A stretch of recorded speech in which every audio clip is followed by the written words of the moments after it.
some basic kettlebell. My focus is to make sure you guys feel comfortable with both of these pieces of equipment because I actually think, well, TRX is my favorite. And so form is really important, so it's good to know that kind of stuff, cueing, and just being comfortable with how the moves feel. And so having an intimate setting like this, I think is a great time for you guys to ask questions. Please interrupt me when you want to, okay? But I'm gonna start with some basics. We'll do some moves. We'll kind of do a little bit of a workout. All right, so you might sweat a little. Yeah, are we okay with that? Okay, just checking. So you'll see that all the straps are at what we call fully short, okay?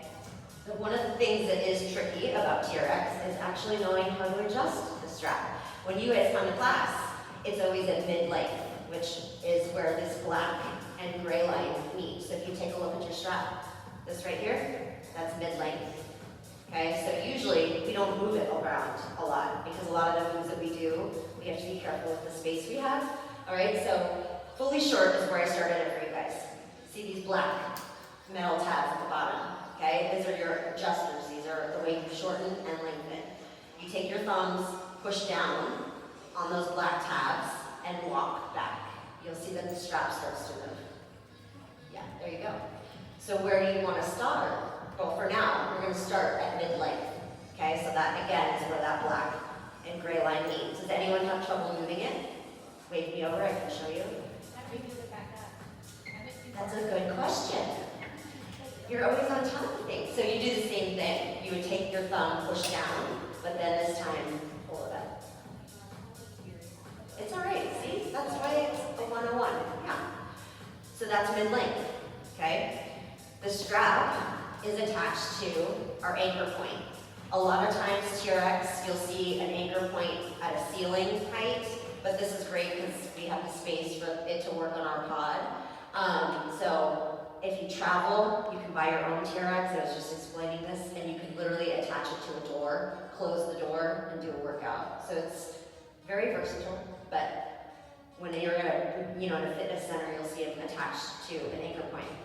So the anchor point, you want to make sure when you're at that anchor point, your straps never have slack in them. So it's always nice and tight, okay?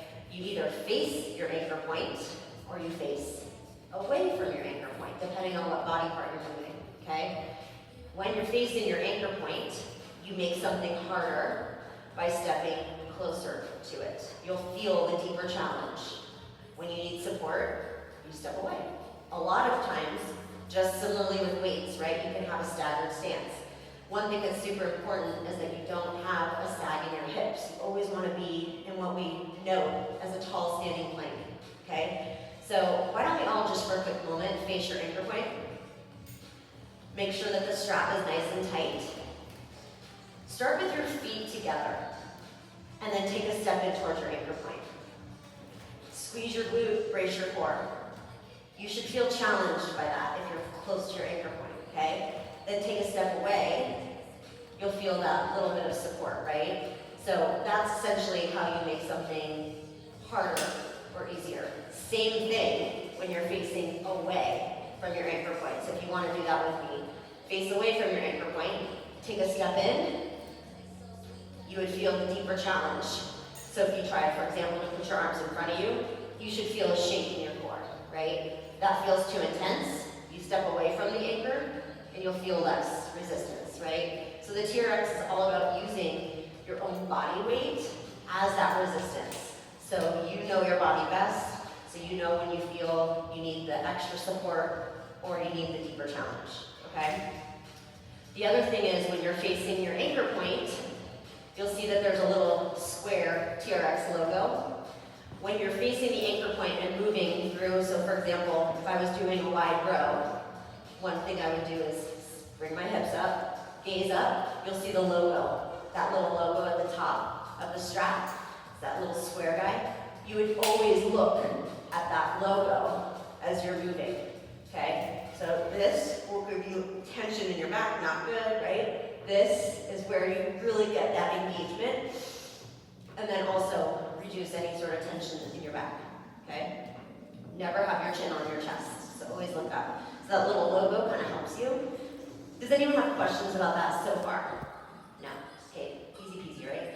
So then one thing also that you can always do with the TRX is, depending on what move you're doing, these little, the rubber grips, you can have your wrists down, you could have your palms facing each other, you could have your palms facing the ceiling, or you could also do all of the above and do a rotation with the wrist, right? So again, it's just about, depending on what the instructor's doing, what the move is.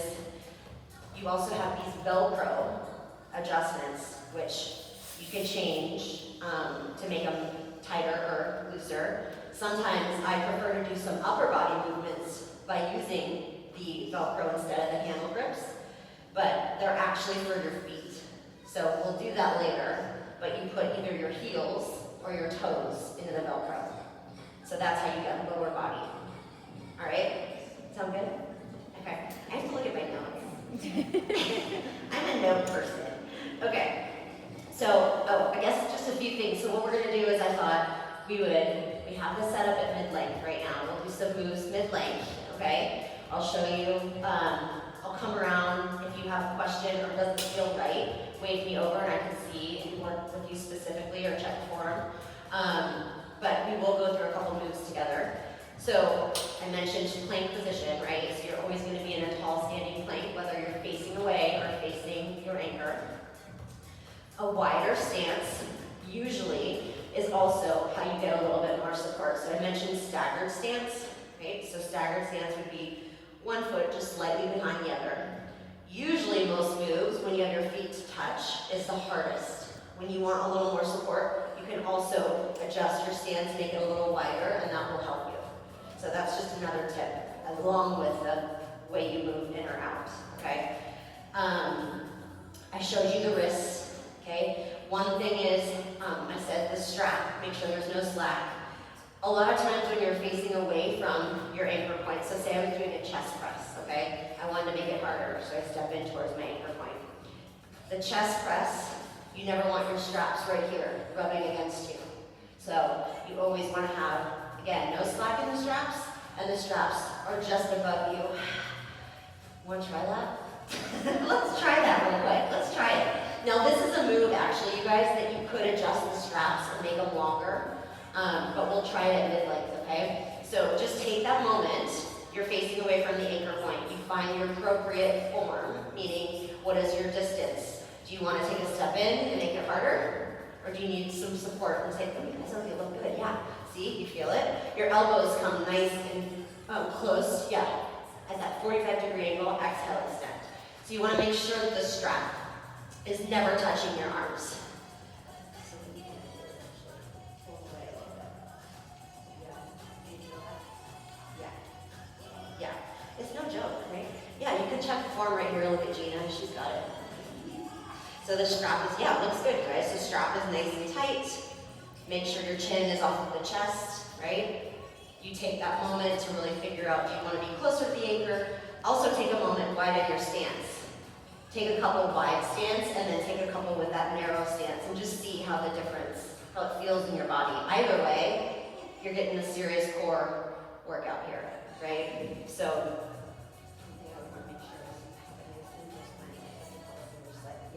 no sagging in that hip. So one thing too is, even if you take a moment to tuck your pelvis under so you have like a nice neutral spine as you adjust, or as you do that, as you think about that, find that standing plank. So you don't want to have any C curve. So hips not down, push them up, and then engage that glute. Yeah. Either way, when you're in that, you should feel that core fire up. Is your wrist okay? Did you feel tension? Okay. Well, you probably don't want to do a lot of this. Instead, you might want to do some of that, like wrists up or palms up. If there's a move we do, I'll make sure I know that. Does anyone else have injuries? Yeah? Right Shoulder. Okay. Maybe I won't have you do a chest fly. Okay, I'll think about that. Okay, so let's see. Facing away. Oh, and then one other thing is just, usually with strength training in particular, or just in general, the slower you move, the harder it is. So the TRX is not about speed, right? It's really about moving slow and focusing on whatever body you're engaging, like really how it feels with that strap, okay? Okay, so what I wanted to do is then just work through some basic moves, okay? The first would be the TRX squat. So this one, you're facing your anchor point. We will also do a forward squat, which we had in our workout of the day. And so I want to make sure you guys know how to do that too, okay? This is a move that sometimes I like to hold the Velcro instead of the handlebars, but we'll do with the handlebars, okay? So shoulders back and down, just like a normal body weight squat. Your feet will be about as wide as your hips, toes will be pointing forward. You essentially are sitting into a chair, gazing up towards your anchor, coming up, squeezing your glute, okay? So again, that strap is tight, my shoulders are down, my chest is lifted. You push your booty, in this instance, towards the bench, come up, fire up your glute. So weight is in the heel as you get down nice and low, and then as you rise, you squeeze that glute. So essentially, yeah, beautiful, like you're just sitting in a chair. One thing I want to call out too is you want to make sure your straps are even. So yeah, you can adjust that by just moving the strap back and forth. You want them to be both at the same height. See, sometimes those of us who have beautiful long legs need to have the strap a little longer. Okay, so that's also, it's a personal thing, right? So I would push her strap a little bit past the mid-length. Yeah, beautiful. So down and up. Why don't you at your own pace do 10 reps? Okay, so just take a moment. Yeah, beautiful. Gaze forward. You want your arms to be nice and straight as you're in that squat, like you're sitting down. Yes, beautiful. And then bring those arms close to you as you come up. Good. So what you can also do to make this a little more challenging, which sometimes I'll cue this, or maybe the other instructors cue it as well, is that you can get into that low squat. So toes will be pointing forward, okay, and you can hold it and pulse it, feeling your glute. I just take a moment to do that. You get nice and low, like you're about to sit in a chair, good. You feel the front of your quads, right? You want to make sure your toes are pointing forward, that your knees are in line with ankle. Yeah, good. And then come on up, stand. Good. So that's just the regular basic squat. A lot of times you can also change that into a sumo, right? It's just the same thing that you would do with either your body weight or a dumbbell or kettlebell. You just get the extra resistance through the strap. The next move, which I might show you over here, you guys, just so you can all see, is the front squat. So again, we had this in the workout of the day. This is the squat where you face away from your anchor point. And the grip of the straps is a little different because you bring them underneath your armpits. So whenever I teach, I'm like, it's not chicken arms, right? Like the chicken dance reminds me of the chicken dance, but you take them so that they're right underneath you. Your fingertips are just on the outside of your chest. And then you squeeze your elbows together to hold the strap. And this is a move that can get very challenging by taking that step in towards your anchor, right? And toes be pointing forward here, same thing, but your focus is the front of your quad as you get low into your squat and come on up. Important to keep shoulders down, just like when you're facing your anchor, and make sure your chin is not on your chest. So you're looking towards the top of your bench. For the front squat, your goal is to always stay up on your toes too. So you get down nice and low, come on up, squeeze the glute. This move can be modified or elevated as you guys get more familiar by adding in a hop. Otherwise, you stay focused on keeping that stance, feet a little bit wider than hip distance. Yeah, see, like. And this is another one too, I think it's personal preference. You might want to adjust the straps and make them longer if you feel that you want to take more space. You can always adjust it, right? The mid-length is kind of just a rule of thumb, but you could be a little past it, you could be a little bit up above it, right? How does that feel? Anyone feel off on the arms. Looks good. So again, you'll see the different squats, and the grip is different for both of those. Good? Yeah. There you go, hand banana. Yeah, so you could also modify as you want, as you become more familiar. Mix it up, right? Okay, that's the front squat. Yeah, and then the wider you make your stance, the easier a move like that would be. With the front squat, you want your feet at least at hip distance, but if you want a little bit more support, you take your feet out a little wider and do the same move.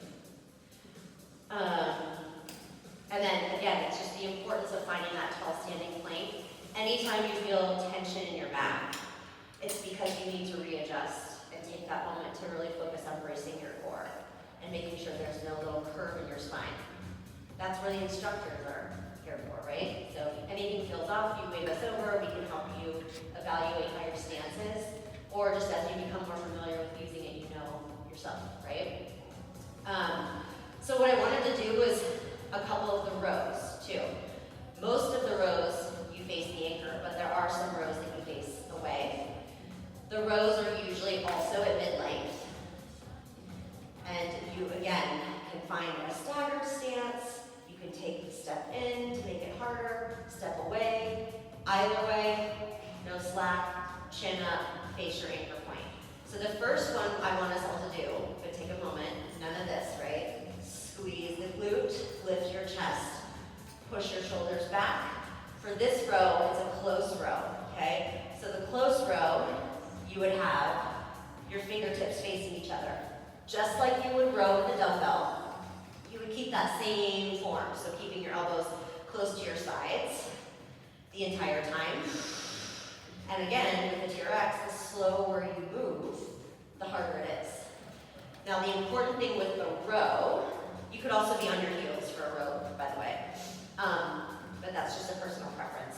With the row, you want to think about not moving the hips, right? So we're not swinging the hips at all. It's really about controlling the lower body by using the core.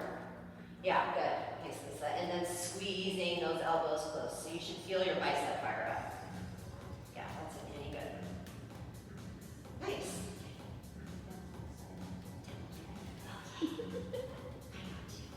Okay. So that's the close row.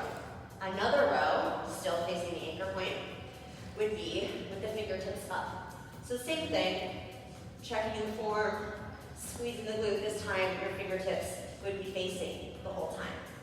And you're doing that same thing, just getting a little bit of a deeper engagement in the mid bicep.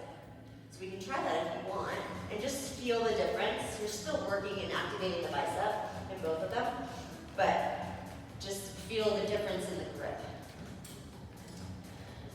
I mean, I love it because you're doing a bicep curl, but this one, which we can also do, you want to keep the arms less about bicep curl. You can also do, I wasn't going to do that one, but the row is about bringing the straps towards your chest. Yeah, keeping those fingertips lifted. I might lower you just a tiny bit, not much.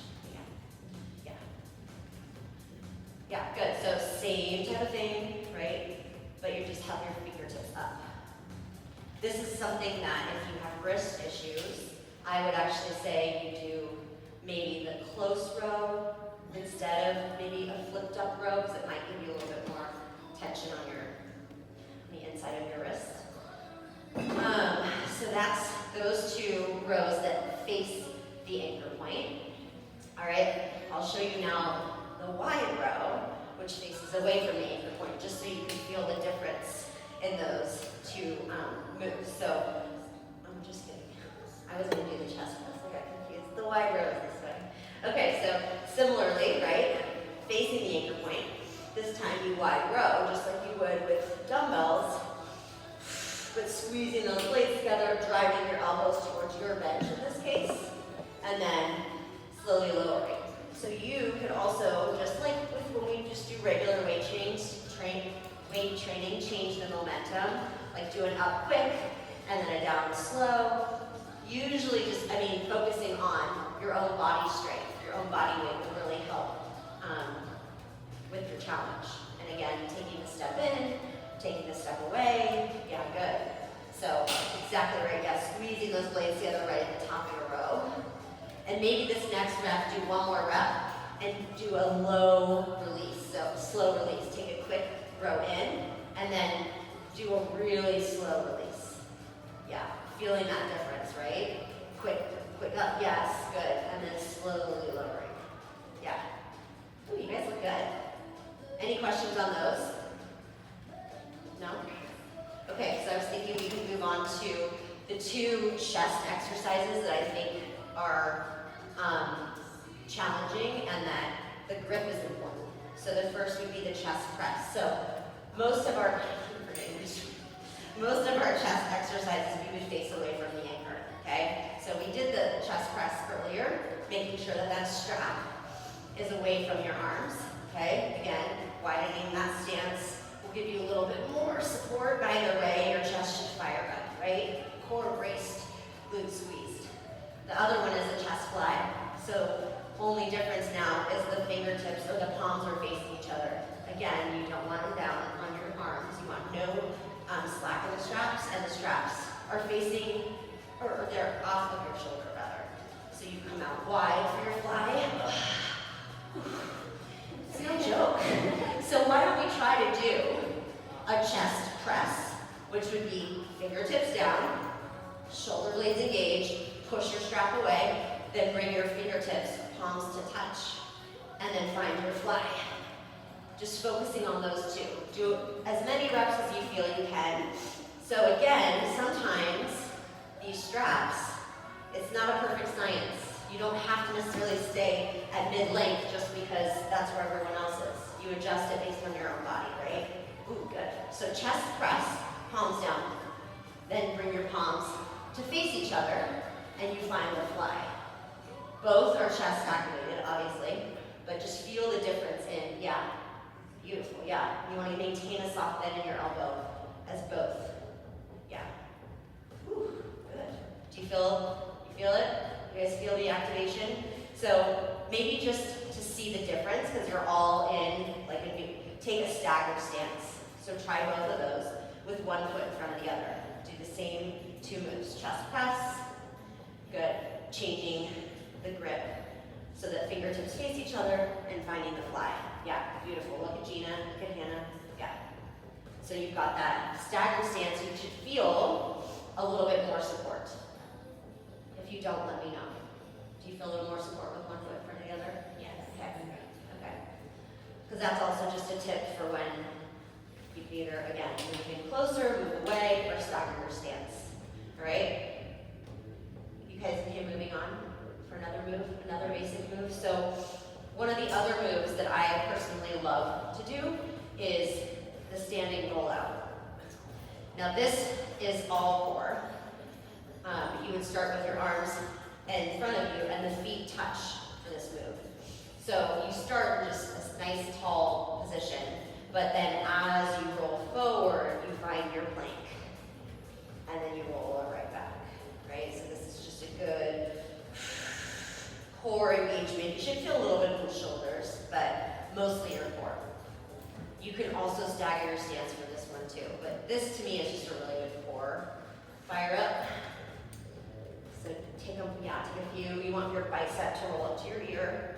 Good. And then I like to call it Frankenstein arms. So you roll it forward, fire up that core, and then exhale, bringing those arms back to where you started. Ooh, beautiful. You guys look good. So goal again is just staying nice and firm in that lower half, right? Yeah. Ooh, good. How's that feel? I know it is hard. It is hard. Another move that I like to do, this is where we would use the Velcro, just to change it up, is you take your forearms in the Velcro, and you can take this, again, you want to make sure straps are even, right? You don't want one higher or lower than the other. And you would find a plank position with your fingertips facing one another, pressing the weight to your forearms. You could also take it into a saw, bringing your biceps towards your ear, or hold that plank and just take that moment to really focus on how it feels to be in basically a plank position using the strap. Yeah, good. Do you guys feel it?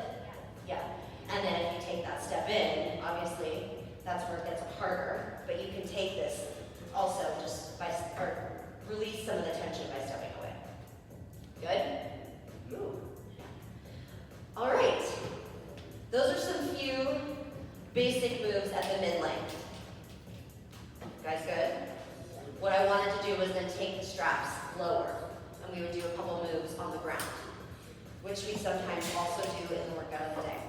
So if you take your mats, so this is the length that in TRX you call mid-calf, okay? Usually when the anchor point's hanging from the ceiling, it's just a little bit easier to see what mid-calf looks like. Our straps are attached, obviously, at a little bit of an angle, but you can still get the same idea.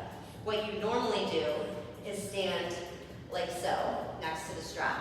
You want the Velcro, which we just used, to be about mid-calf height. So you would adjust it to make it, it's not a perfect science, but maybe a little bit lower than mid-calf. So once you get that one strap at the right length, you're just doing the same thing to the other. And just standing up next to it. Yeah, it looks good.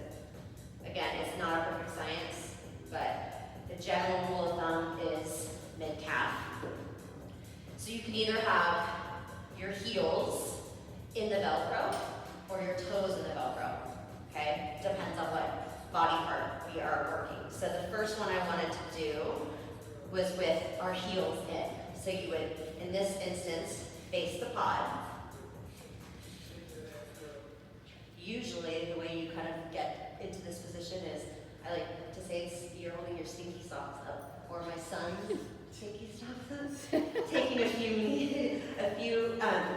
walking in a little closer to your anchor, having a seat on your mat. Then you take your heel, one at a time, and put it into your anchor. Okay, so we're gonna start with our legs straight. So you might have to adjust based on that. So you might have to push yourself closer to the bench, which is fine. So we're gonna do a hamstring curl. So what I would do is, you lift your booty up. So you feel that glute engagement fire up, right? Already, chin is off of your chest. You push your shoulder blades together. Curling, bringing your knees in towards your chest. And then exhaling, finding that length again. So this is that hamstring curl. You could always do one leg at a time, keeping one leg straight, bending the other. But your goal, curl, is to keep your booty off of the ground the whole time.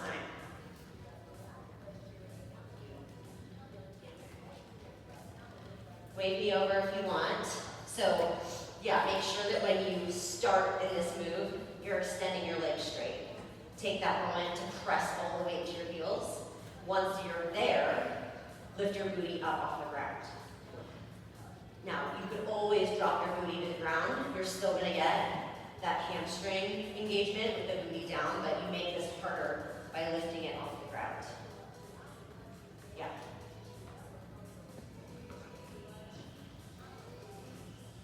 Sometimes you might have to get a little creative and move some of the weights and stuff around by the pod. Yeah.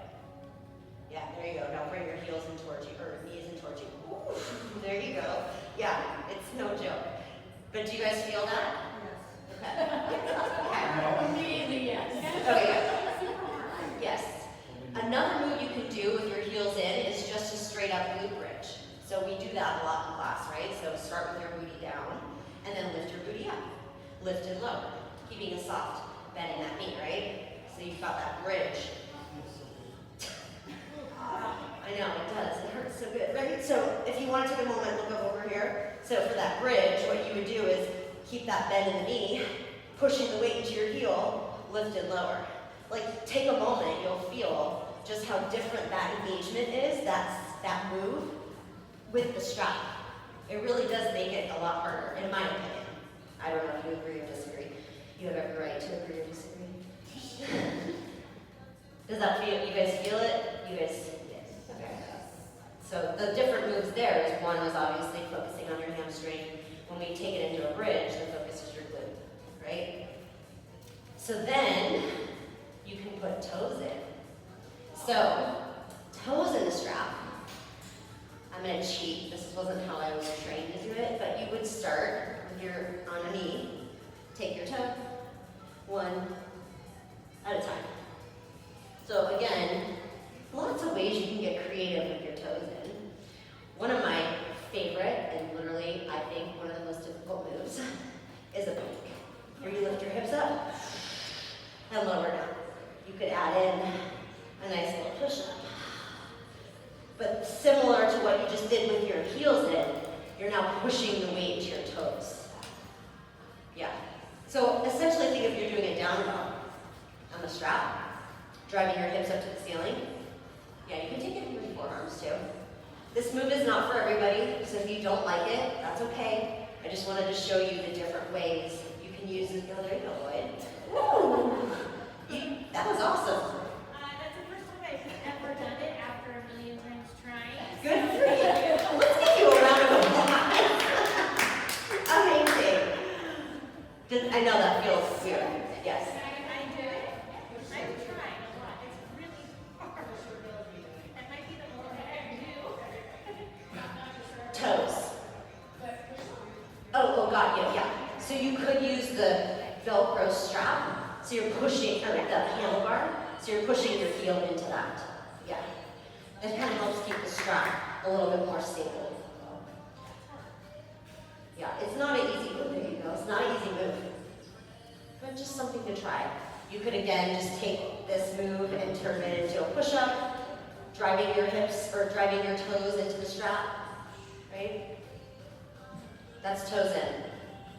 Which again, I will say, it's a little hard with our setup. Not necessarily would you see this often at work on the workout of the day, but it's just an important thing to know, I think. Toes in versus heels in, okay? We have done heels in for sure, but sounds good? Oh, Lloyd wants to show off.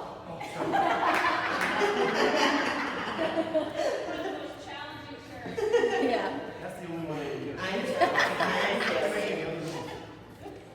I'm okay, any questions on the strap? No? Anything you guys are like, I kind of want to do that move again. Do you want to do another move? This one. Yeah. No, we good? Yeah. Okay, so let's put our straps back to fully short. Okay, so just take that moment, bring it all the way to the top. Good. So yeah, thumbs down, nice, there you go, Lisa. And then take your mats, let's just put them on the benches for now. Because if there's no questions, I thought we could go straight to kettlebell and do the same kind of thing for kettlebell. Interrupt me if you want, otherwise just go over some basics and then do a couple moves. Sound good? Okay. All right, so looking at my notes again. Okay, so now I said with TRX, the slower you move, the harder it is. Same applies to the kettlebell, but moving slow is very important with the kettlebell, unless you're doing a swing. But it's about form and protecting your back in particular, right? And really focusing on using a lot of your lower half, quads and glutes, to do the moves. So that releases tension in your back and then your shoulders. So again, shoulders back and down is super important. So if you just even take a moment, bring your shoulders to your ears, and then push them back down. That's how you should basically do straight, is always down. And it's important with the kettlebell, right? So one other thing is with the kettlebell, if you're unsure, always opt to go lighter until you are sure. So you don't want to try to lift up a really heavy kettlebell because maybe your neighbor's doing that. You don't know how long they've been doing the kettlebell, right? So it's not about that. It's about really focusing on how you know how to move with it and then adjusting your weight when you feel comfortable, okay? One thing I also wanted to show was that kettlebells, there's a big difference in the hip hinge, right? So hip hinge, where you've got a soft bend in your knee, versus a squat, okay? So hinge is important for deadlifts, all right? Squats, goblet squat, suitcase squat. So you see the difference, right? It just depends on the move that you're working through, but even taking a moment, let's all do this actually. Come to the back of your pod. We'll do a couple of just good mornings, right? So a good morning, you hinge at your hips, and then come up, squeeze your glute. So that is what you're doing with the kettlebell, when you're doing a deadlift. So again, chin stays off your chest. Hinge, gaze stays forward, come up, squeeze the glute. Even without weight, you should feel that back body engagement. And maintain a really soft bend in your knee. You don't want to ever hyperextend. So yeah, good. And your toes are always tracking forward on a deadlift, where something like a squat might change, especially if you take it into like a sumo squat. Yeah, good. So that's the hinging, right? And we all do body weight squats a lot as our survivor exercise, so you guys know the difference. You can even take a couple now, just toes be pointing forward.